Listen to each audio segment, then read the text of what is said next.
Hello, AP Microeconomics students.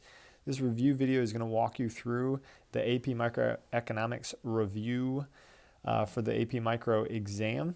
And this first page looks at some of the kind of the breakdown of how much of the exam is covering certain ideas from the unit from the semester.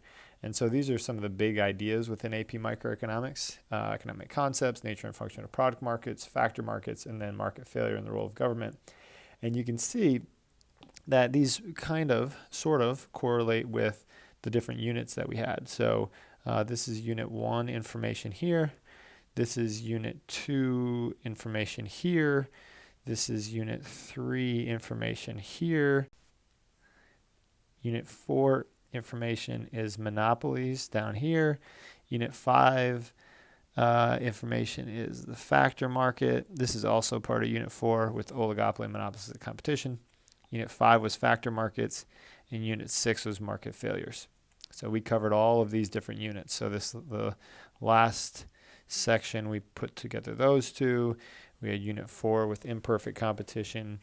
Unit 3 was perfect competition and cost curves. 2 was supply and demand. 1 was kind of basic economic concepts.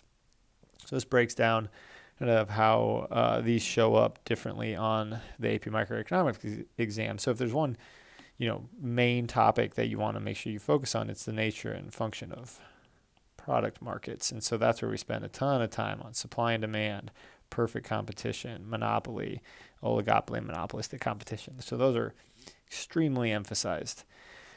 If we go back over here, these are just a couple of, kind of prompts that you'll see on the exam: show, explain, identify, and calculate. Pretty basic and straightforward, but make sure when you see those, that show means that you have to illustrate it, explain means you have to have like a because, identify means you have a specific like spot or answer, price, quantity, things like that. And calculate means you have to actually show your work and calculate things. So I'm going to go through and I'm going to kind of roll through some examples. What I would like you to do is pause and then try and then see how it went. Pause, try, see how it went. And so what we're going to do is we're going to kind of coordinate this. I'll direct you to a section. I'll ask you to work on it. Watch me go through it. Go to a section, pause it, you go through it, watch me go through it. And so we should be able to be pretty efficient with what we're doing here in covering a significant amount of content that's very specific to this review packet. So I'm going to go through, not all of them, I'm going to go through some specific ones. And so I'm going to follow along as we go through these. And so this unit is Unit 1, and we're looking at the basic economic concepts. I'm skipping a couple of things here, but the one I'm going to focus on is this one. We have an output question, and we're looking at who has the absolute comparative advantage and what are the acceptable terms of trade. And so with this question, it's an output question. So cars and computers, it's not in terms of workers or time or anything like that. So it's an output question. So our acronym to remember is OOO. All right, so with an output question, when I calculate, the other number goes over. All right, so OOO, other number goes over. So when I'm looking at this, what I want to see is what is the opportunity cost for producing these things. All right. So if the U.S. produces cars, I want to find the opportunity cost of one car is equal to how many computers. I'm going to put PC for computer. And then here I want to do one PC is the equivalent of how many cars. And same thing up here. One car is the equivalent of how many PCs. And one PC is the equivalent of how many cars. So that's where this little calculation is helpful. So if the U.S. were to produce one car, it produces one of these, how many of these can it not produce? Okay, well, it can produce, if it produces 12, it cannot produce 4 computers. So how does that look in terms of 1? All right, so other number goes over. So 4 over 12. So 4 over 12 should be like 1/3. So what that means is that when the United States produces one car, they cannot produce 1/3 of a computer. If they produce one more car, they cannot produce another 1/3 of a computer. All right, so they have to give up 1/3 of a computer for every car that they make. And then we're going to calculate that again down here. So if they produce one PC, if they produce one of these 4 computers, they produce one computer, how many cars can they not make? Well, they cannot make 3 cars. And then we can figure all this stuff out for Japan. All right, so if Japan were to make one car, how many computers can they not make? All right, so if they make one car, so they take 6/10, they cannot make 0.6 of a PC. All right, so this would be like 0.3. And then over here, we flip it around. Okay, so other number goes over, and we're going to have 1 2/3, or let's call it 5/3 of a car.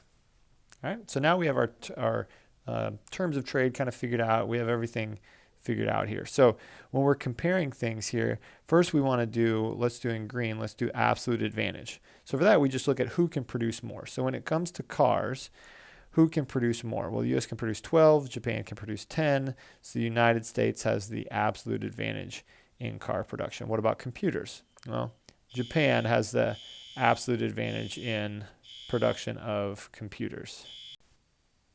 So for absolute advantage, it's just who can produce more of a specific good.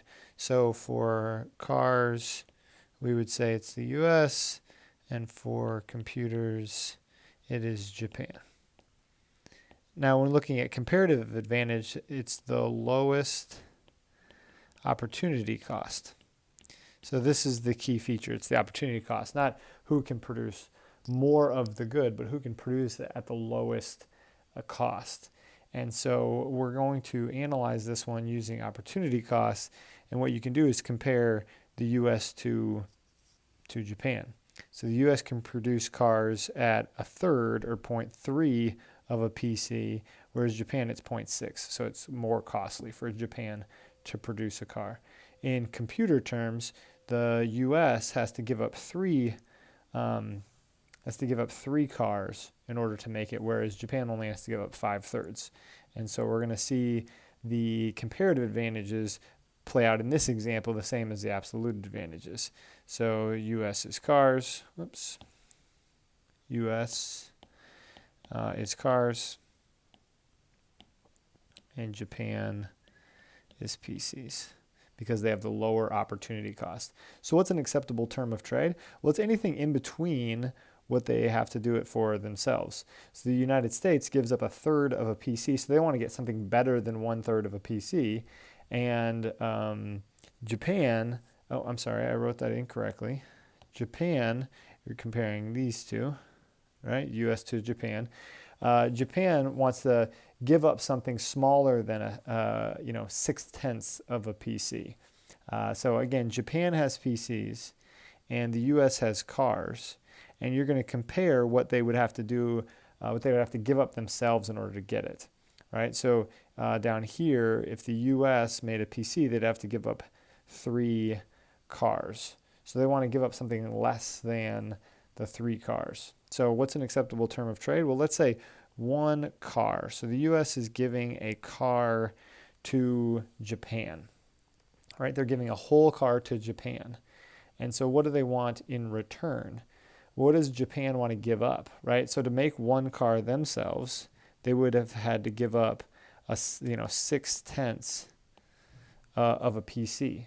So do they want to give up more than 6/10 of a PC or less than 6/10 of a PC? So remember, they could have gotten, if they did it themselves, a whole car for 6/10. So they want to give up something less than this. All right, so let's say half.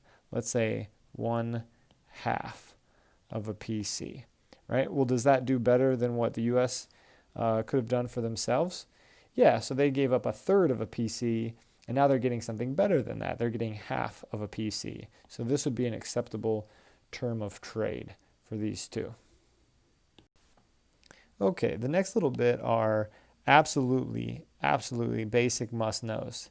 They are not complex things, but there are many little things that are just you gotta know. And so I'm going to make sure I go through each one of these and explain it. But these are ones that they go way back. So if you look at this and go, well, that's really easy, that's great. If these are ones you're not sure, or as I go through it, they don't seem straightforward to you, this is you absolutely must know. All right, so the law of demand is associated with, associated with price and quantity demanded. The law of demand states when price goes up, quantity demanded goes down, and when price goes down, quantity demanded goes up. This is because of the income and the substitution effect. And what that means is it's like an auction. When the price is going up, fewer and fewer people want to buy it. This is a change in quantity demanded. All right, so a change in quantity demanded, not a change in demand. So the law of supply is price and quantity supplied. It's when price goes up, quantity supplied goes up, and when price goes down, quantity supplied goes down. And the reason for this is because of entry. Right? Firms enter when prices are going up, and then increased production. Right? There's more motivation to produce more when the price is going up, so the quantity supplied follows that. So what causes a change in quantity demanded? What causes a change in quantity supplied? Well, this is price changes that. It's something inside the model. So price and quantity, downward sloping demand curve, price changes quantity. What makes up this line? Price and quantity. Quantity demanded over there, right? So same thing over here, price. Sorry, I should have graphed that down here. So the graph for this one looks like this upward sloping supply curve, relationship between price and quantity. Right? What makes up this line? Price and quantity. When price goes up, quantity supplied goes up. And so that is within the model. The price and quantity relationship shows the supply curve and the demand curve. So hopefully that one is familiar to you. Looking further down, we look at changes in demand. So what causes a change in demand? Now this is different than changes in quantity demanded, which is caused by price. These are outside factors. So some outside factors change the entire setup. They change the whole plot of numbers, right? So outside factors are causing this to happen. So what are those outside factors? On this side, it's PyTarg. On this side, it's PitGoPo. I'm not going to go through each one of those. I want you to figure those out. If you don't have that memorized, you should. Lots and lots of people get these simple concepts wrong on the exam. When it says one of these outside factors change, they get all thrown off. So price and quantity, what would cause me to buy more even if the price of a good didn't change at all? So why does it move like that even though the price is not changing? Well, it's some outside factor.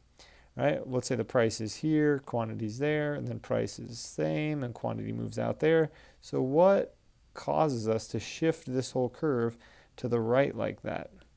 Well, some outside factor changing. Maybe it's people's income. Maybe it's a related good. That's a change in demand. So something that would change our willingness and ability to buy the good, not price, some outside factor. For the supply curve, it looks like this. I have an upward sloping supply curve. What would cause me to be able to produce more of the good, or to be able to produce, or have to produce less of the good? All right, so this is an increase in supply. This is a decrease in supply. All right, some outside factors.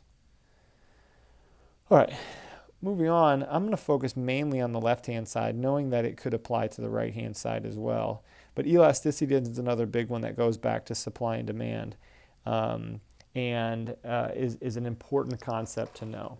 So our simple, like, what are we comparing? Well, we're comparing the percent change in the quantity of the good divided by the percent change in the price of the good. We're looking at reaction. How much do people react when prices change? So we know that when price goes up, quantity demanded goes down, but the question is, does it go down by a little or a lot? How much do people react? Okay, so that's our simple formula right there. Cross price is looking, how does the price of one good, let's call it A, impact the quantity of another good, let's say B. So when price goes up for A, Does the quantity for B go up or does it go down? That's cross-price elasticity. So cross-price elasticity, looking at this example, it's saying that the price of good A, let's call this A, 10% increase in the price of good A. Good B, the quantity, sorry, I shouldn't have written that, the quantity decreases -5%. This would equal -0.5. So for that example, what is that telling you? -0.5. What does the -0.5 tell you? It tells you that when this goes up in price, people buy less of this other good. Why, when the price of good A goes up, would people buy less of a different good, good B? Why? Because those two goods go together. You buy those goods together, right? So they are complements. So let's say that this one actually was increase. Let's say this was increase. Well, then we would get a positive 0.5, and that would mean that they are substitutes, right? So when this increases in price, you increase your consumption of this alternative good.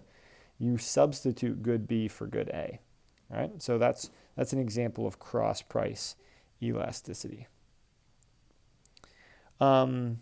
Actually, I was thinking this was supply on the right-hand side, but there's income elasticity, so we'll do that one as well. The determinants are talking about just the determinants of elasticity of demand and elasticity of supply. So what makes something more or less elastic? Elasticity of demand. Those would be things like availability of substitutes. Is it a need or versus a want? How much time do you have to react? Those are going to be the main ones. For supply, it comes down to complexity and time. How complex is the production process? It's very complex. It's going to be very difficult to increase your production even if price changes. Midpoint formula we don't do. We don't have to do that one anymore. Income elasticity. So this one goes back and it looks at, instead of price changing, let's say income is the changer. How does the quantity react? So let's say income goes up by a certain percentage. How does the quantity percent change react? All right, so let's use income increases. If income increases by 10% and we buy less of a good, right? So income increases by 10% and we buy -5% of a good. So we buy 5% less of a good. We equal -0.5. What does that mean? I have more money and I buy less of a good.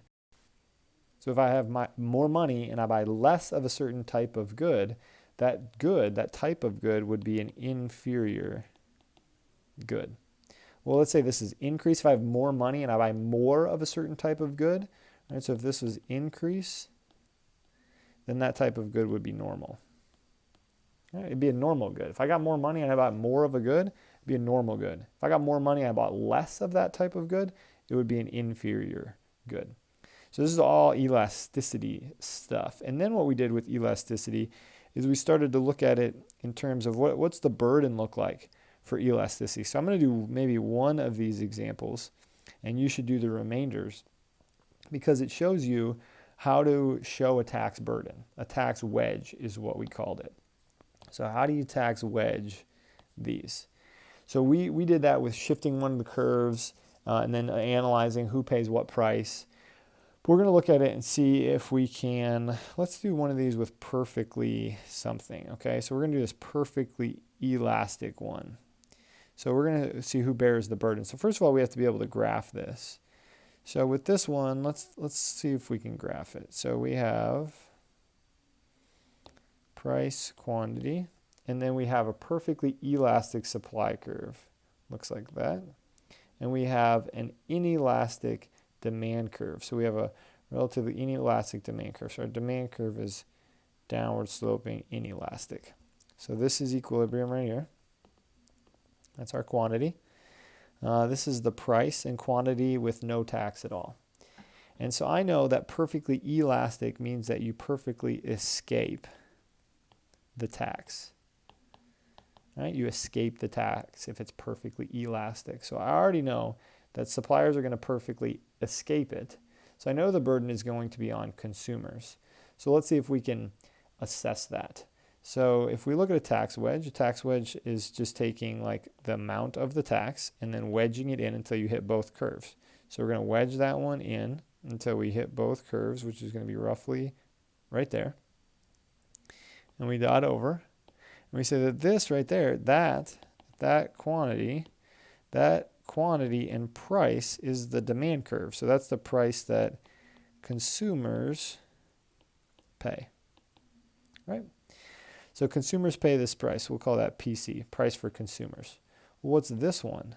Well, that's the price for producers.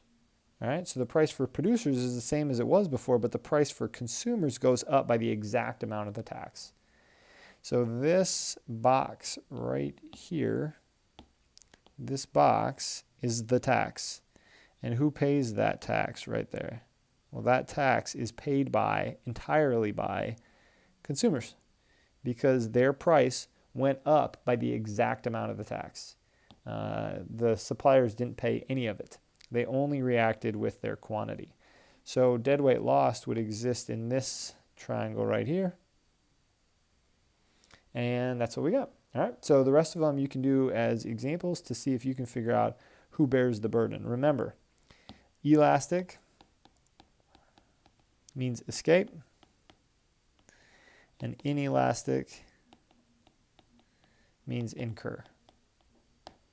That should help. If it's perfectly, you perfectly escape it or perfectly incur it. The next topic is going to be this idea of total revenue and elasticity and the relationship between those two things. So what this section does is it just kind of proves our arms up, arms down idea. So what we learned before is that if I hold both my arms up, that price goes up and total revenue goes up. That is inelastic. And if I have both down, that is also inelastic. So when price goes down and total revenue goes down, that's inelastic. Well, how does that make sense in our minds? Well, if the price goes up, very few people stop buying it. So few people stop buying it, which means my total revenue goes up. Or if the price goes down, very few people start buying it, so the total revenue goes down. And so that's why they go in that direction. So this section down here is trying to prove what that looks like.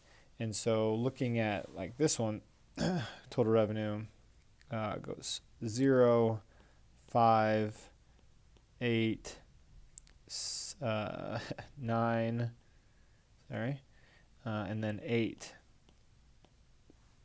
So what is marginal revenue doing for each one of these? So marginal revenue is 5, 3, 1, -1, right? So marginal revenue is kind of getting smaller till it hits 0. So total revenue goes up until it hits a peak, and then it starts to go down. So roughly what does that look like over here? And so if you had, if we graphed this demand curve, that would look, let's just be rough with it, right? So let's say demand is downward sloping like this. That's our demand curve. So quantity of 2, 3, 4, 5, and 6. And the price from 0, 1, 2, 3, 4, 5, something like that. And then you have this downward sloping marginal revenue curve that goes into the negative like that. So that's marginal revenue.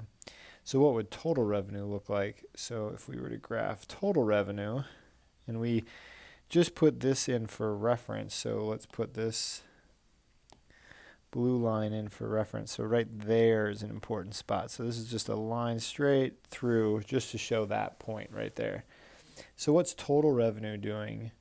What's total revenue doing on this side over here? So marginal revenue is positive.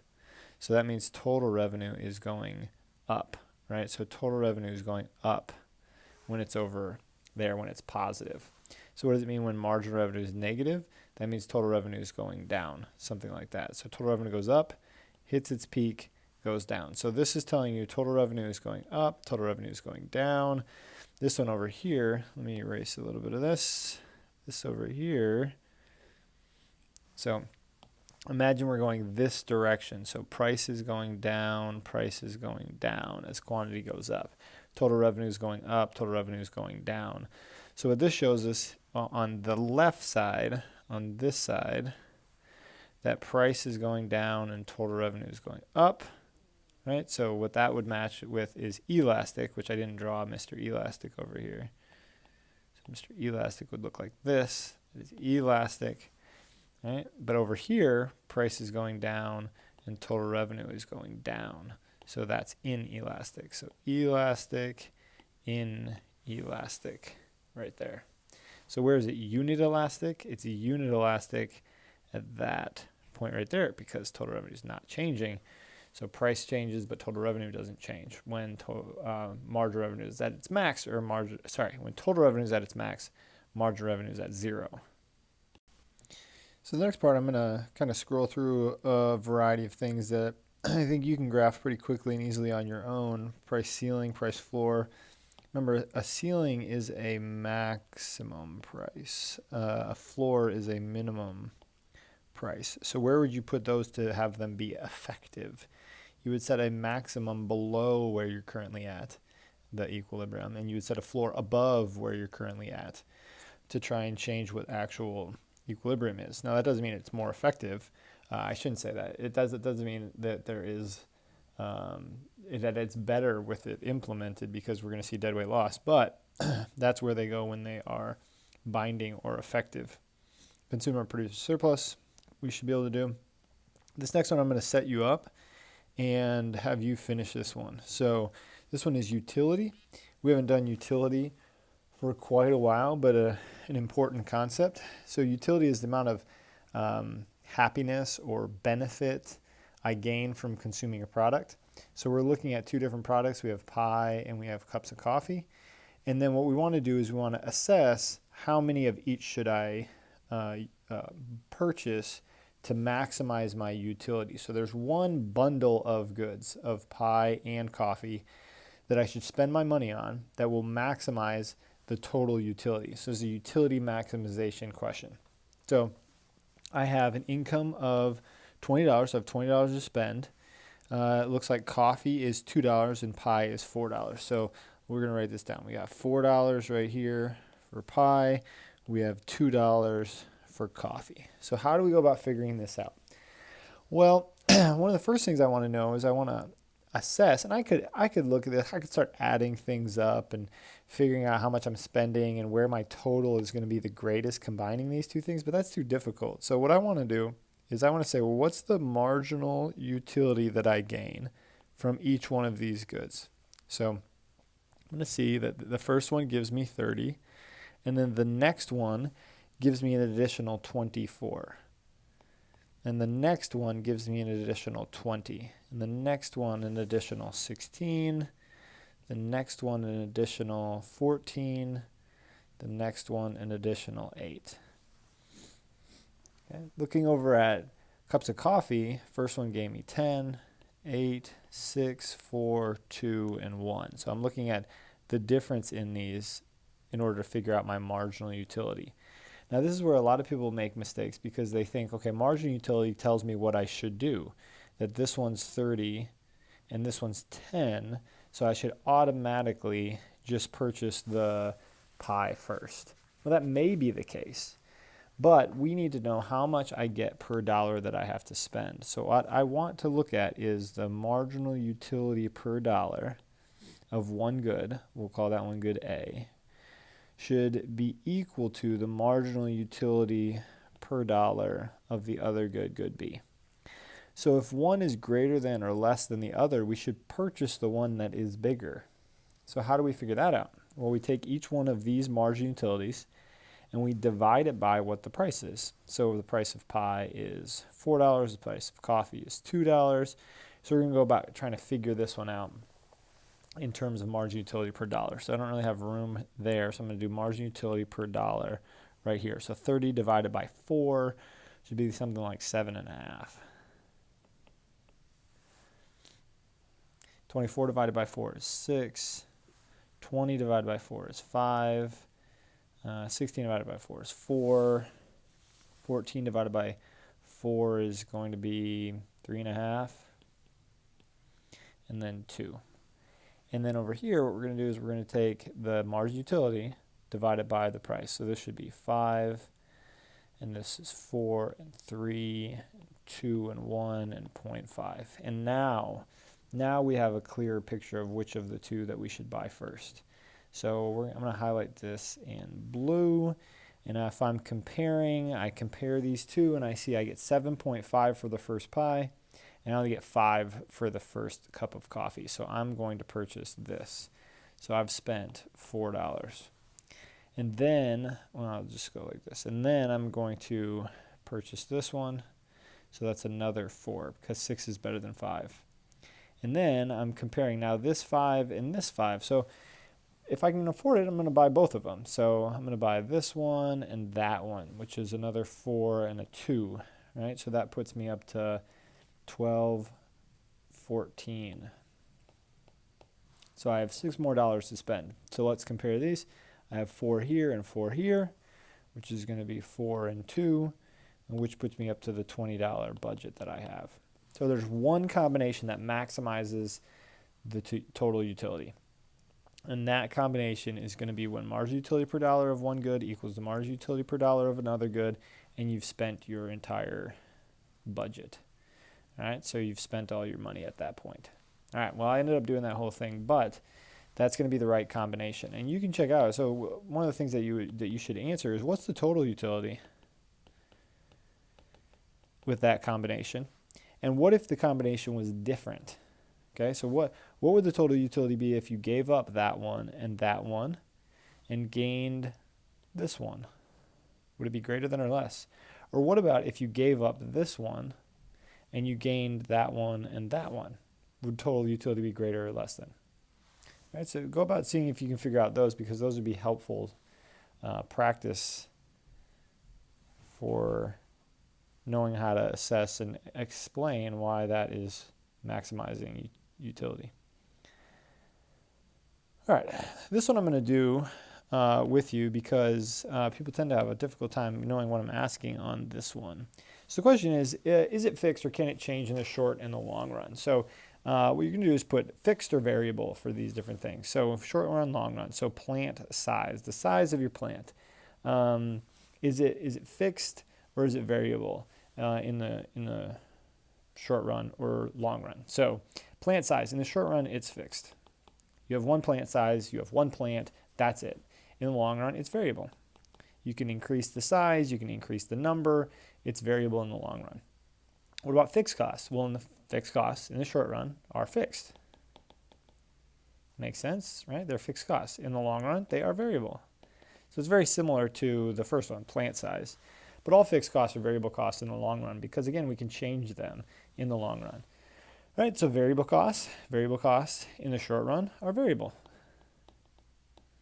That's easy. And in the long run, they're variable. That's easy as well. What about entry and exit? Can you enter or exit in the short and the long run? All right, so in the short run, the answer is no, it's fixed. You can't enter or exit in the short run. In the long run, it's variable. And what I mean by that is that it can change. I don't mean it's fixed or variable costs. I just mean that you can change it in the long run. You cannot change it in the short run. Okay, so this is some of our discussion surrounding short, long run, fixed costs, and variable costs. All right, let me pause for a moment and see where we're going to go next. All right, the next one I'm going to do is I kind of skip down to this one called the shutdown point. It's under perfect competition, but I'm going to show it in a couple of different ways that would be helpful. Up here it's talking about cost curves and total product, marginal product of labor, all that stuff you should do and define these things. This one, the shutdown point, I'm going to do this one and focus on this one a little bit because I can show it in a couple of different ways. In one way that I haven't done it before, but there's a rule for the shutdown point. Right, so the shutdown point is any time that the price is less than the average variable cost. And the equivalent of that is if you took each one of these times a quantity, right? So if you took each one of those, both of those, and you took them times the quantity, what would that be? Well, price times quantity is going to be total revenue. So if total revenue is less than, what's quantity times average variable cost? It would be variable cost. So if your total variable cost, right? So if your total revenue is less than your total variable cost, right? This would be shut down. So this is shut down. Right, and we've explained that one. I'll try to possibly explain it again, but this one takes a little bit of time to get to. So I want to show this one first in perfect competition, and then I'm going to show it with a monopoly. So this is going to be perfect competition, firm, shutdown. All right, so we have a Mr. DARP line. So this is Mr. DARP. We have a marginal cost line, which determines our quantity that we produce. And then we have ATC and AVC. So ATC is, I'm going to be making a loss, ATC, and then AVC is going to be something like this, AVC. So I shut down because I am below the minimum AVC point, like I'm below AVC. So my box of total revenue we'll do in green. Total revenue is this green box right here. So that's total revenue. Total cost is going to be this red box. So this red box is total cost. All right. So that thing is, so all of that is total cost. So my loss is going to be this yellow box. So that's my area of loss. So why should I shut down in this scenario? Well, I should shut down because if I shut down, I lose fixed cost, which is going to be this box right here. So what would you rather lose, yellow box or black box? And the answer is you'd rather lose what the black box is because that is less than what you lose by running. So you should shut down. So again, one more time, anytime that your total revenue is less than your total variable cost, you should shut down. Or anytime your price, which is right here, your Mr. DARP, is less than your AVC, you should shut down. All right, so let me show this one with a monopoly for a moment because we haven't done it with monopoly, but the idea is exactly the same. So let's set it up like this. Downward sloping demand curve, downward sloping marginal revenue curve, upward sloping marginal cost curve, quantity, price. Now everything is exactly the same. I just know that this is my price now. So ATC falls, hits a minimum, goes back up. ATC. AVC falls, gets closer, goes back up. AVC. And I know that I'm below AVC. So this is an example of shut down. Listen, if I was making a loss, but I was above AVC, in other words, if I'm somewhere in between these two lines, my price is, so if price was somewhere in between those two, I should run at a loss. I should run at a loss. All right, so I'll do it in color coordinating here again. So my total revenue is green box. Green box is total revenue. Total cost is red box up to ATC and over. So my loss would be yellow right there. If I shut down, my loss is the fixed cost, which is that right there. So I should shut down and just lose fixed cost instead of running and losing all of the yellow. So I'm going to give you one more, just one more real fast, that is, don't shut down, you should run, but you should run at a loss. So let's do it in terms of perfect competition. So Mr. DARP, marginal cost. Let's call this my quantity. This is ATC. And this is AVC. All right, so in this example, I should run at a loss. Again, I'll do boxes so we can see it. Total revenue, right there. Total cost, right? Q up, up, up to ATC and over. Right? So my loss is going to be the gap between those two. So this yellow right here, gap between those two, that's my loss. If I were to shut down, my loss is going to be bigger. It's going to be the fixed, which is down to here, down to the AVC up to ATC. So that will be my loss if I shut down. So this time I'm going to run at a loss. So I know if price is greater than AVC, run. If price is less than ATC, I'm at a loss. All right, so these two things can be true at the same time. And that's what this one is showing. Okay. Moving on to this next one, I'm going to do one of these two, and then you can do the other one. So what these two are showing is, let's start in the short run. And then show what happens in the long run. So we're going to do this first one. We'll show short one profits, and I'll show how it adjusts to the long run. So with this one, we're going to start with this top part, and we're going to do the market. All right, so this is the market. This is the firm on this side. So this is equilibrium, price, quantity.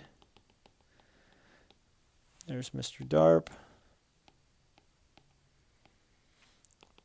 There's marginal cost. So how do I know if I'm making short run profits? So sorry, that's my quantity. That's price, that's quantity, price. So there's one more curve that I need, and that curve is the ATC curve. So does the ATC go high or does ATC go low? Well, if price is greater than ATC, I'm making a profit, positive profit. So we're going to draw ATC. Okay. So remember, my box of profit is based on that point right there. So I'm making a profit. So now what happens? So this is called a short run profit. Okay, so we're going to show this adjustment to the long run down here. So showing that below, we would go down here and we're going to replicate what we have up above, but we're going to show the adjustments. So supply, demand, point of equilibrium, price, quantity. So I'm just going to replicate exactly what I have.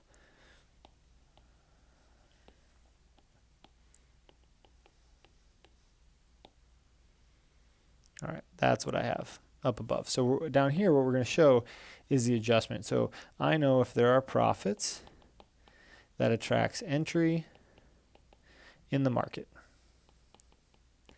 So I know that supply is going to increase because people are going to see extra profits being made. This is perfect competition. It's easy to enter.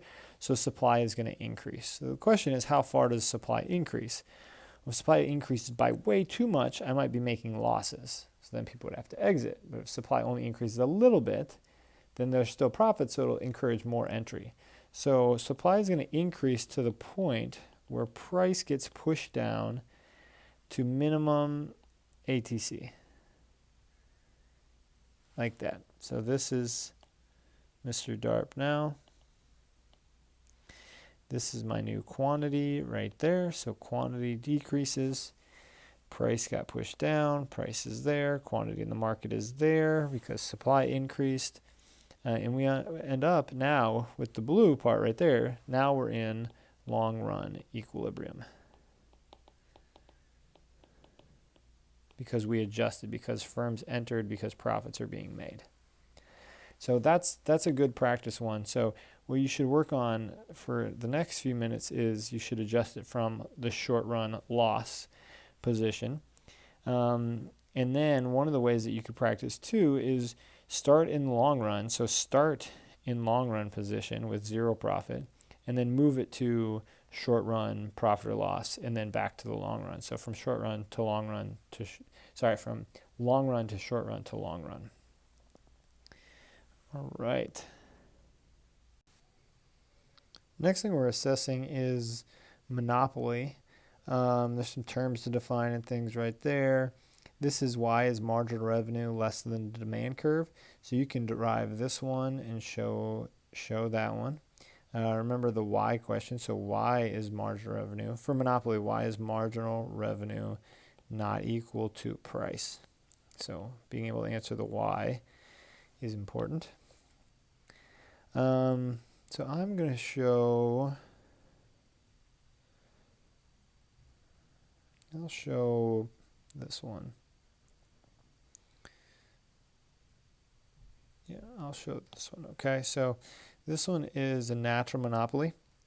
So I know this is natural monopoly because the long run average cost curve, or sometimes just shown as ATC curve, that it's falling over the course of production, that it's getting lower, that it has economies of scale, which means that average costs are falling as the quantity is going up.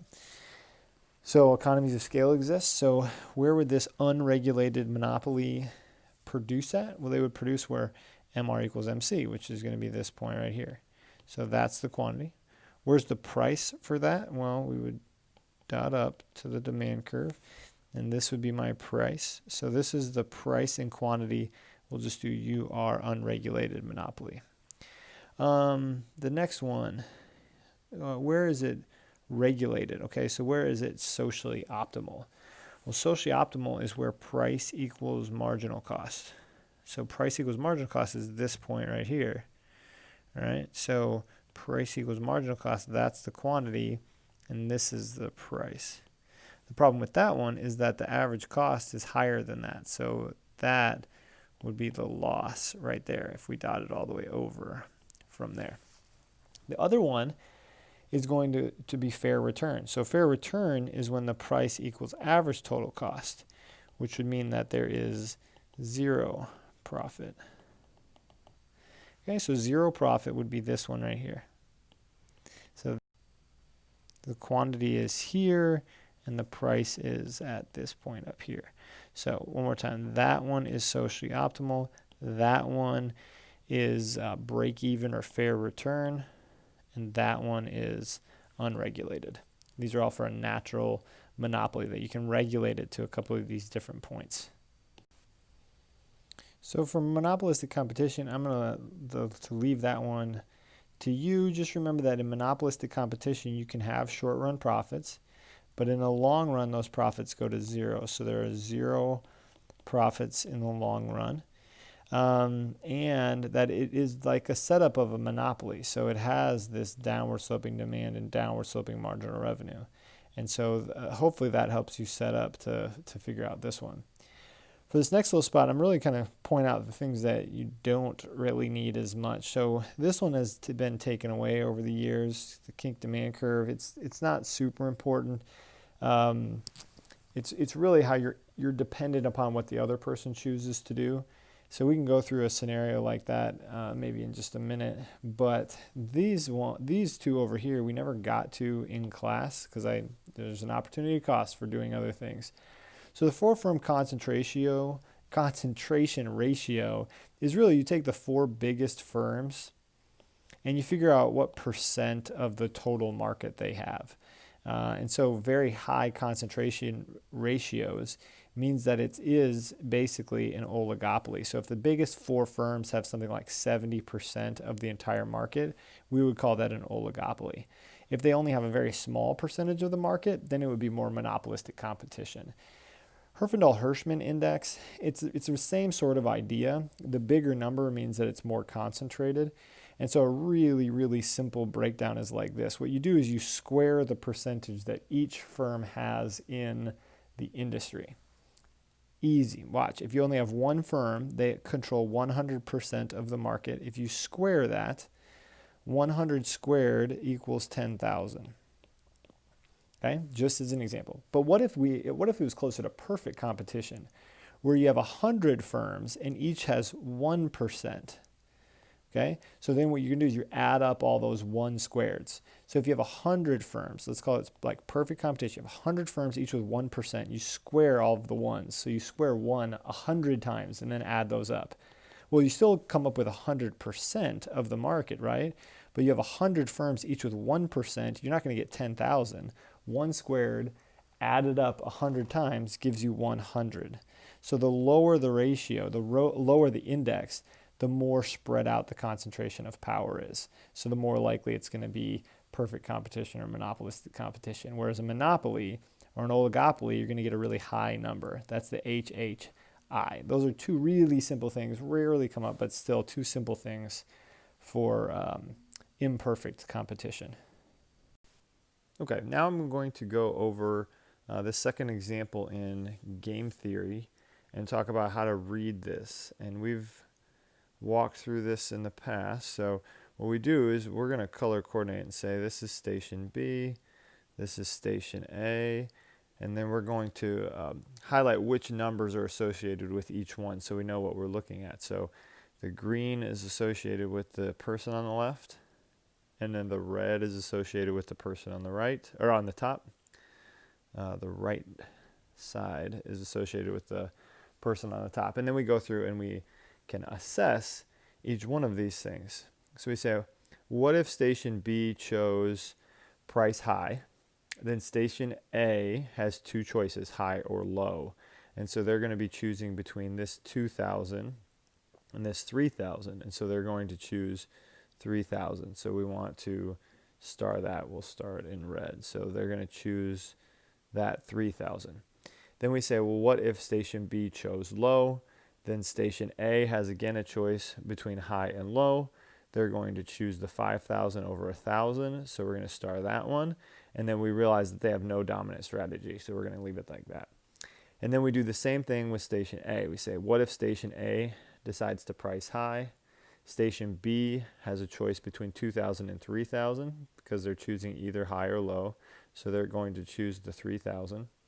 And then station A, if they choose to price low, we see that they have a choice between 500 and 1,000 between these two, and they're going to choose 1,000. So we get a star down here and a star down here.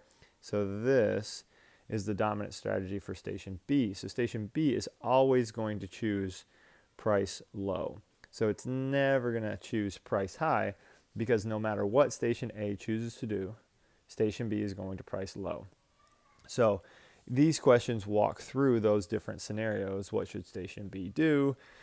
And then what we're going to do is we're going to end up figuring out what the Nash equilibrium is.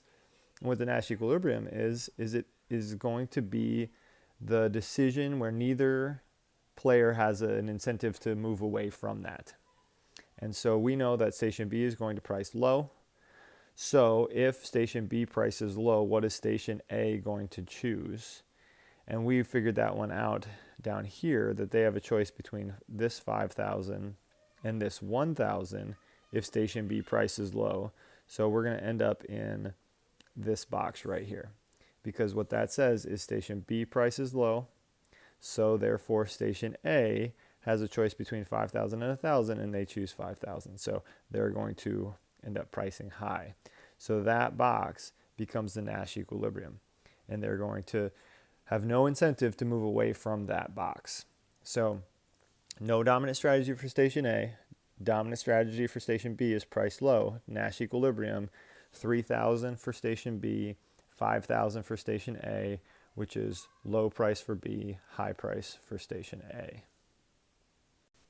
All right, for this video, that's where I'm going to end. So you have a few things to do on your own. Some of the terms might be maybe difficult to do just off the top of your head. Things that we've probably mentioned or things that you can figure out, like collusive oligopoly, right? So to collude is to agree to kind of cheat the system, kind of act as a monopoly. But I would use your textbook. I would use what resources you might have on the internet and go ahead and try and figure some of those terms out. As for anything else on here, if there's something that's on here that you're unsure of how to do or what it looks like, you should send me an email and you should ask to try and figure out what it is. If there's something that you just don't know how to do, you should look in your notes. You should look in your textbook. I will make a short video for you. I will direct you to a video. I will explain it. I'll do whatever you need to. So make sure that you email and ask to figure it out. Hopefully this video was helpful to get you going or to clarify some of these things. Maybe you've already worked through some of it. Maybe this is the first time, but at least hopefully it was a resource to get you going. Remember that tomorrow, Wednesday, we have the free response section of the practice exam. And there's a long free response and 2 short free responses. We'll use the class period on Wednesday to complete that. My goal is to have that graded by Wednesday night. And then on Thursday morning, you're going to do the multiple choice section of the practice exam. So let me know if I can help you in any way, studying, preparing, reviewing. Even if you have no specific question and you say, I just need to review some stuff, I will find out things to review. I can ask you questions. I can ask you to graph things. Remember, extra credit exists. And so there are actually 3 opportunities. I don't think I've ever given 3 opportunities for extra credit in any class, and they exist right now in micro. So those 3 things are take a practice exam. So on AP Classroom, I sent out an email that there's a practice exam available. There are packets available. Now those things are due all by Wednesday, I believe the day was. So you are running out of time to do those things. But you do those and you will get points back on previous exams. I don't have it figured out exactly, but I can tell you that it'll help previous exams a significant amount. Now, it's not going to move an F to an A, but it'll bump your grades up pretty substantially. So take advantage of those things. If you want to know specifically, you can reach out to me specifically. I think it's going to be slightly dependent upon where your grade actually is. If you had a 97 on a test and you do test corrections, I can't change it by that much. You're not going to go above 100%. But anyways, please reach out to me. Please ask. I want you to do well. Hopefully this video was helpful. I know it can get a little drawn out and long and boring, but that's all I can do for right now. All right. I will see you on Wednesday.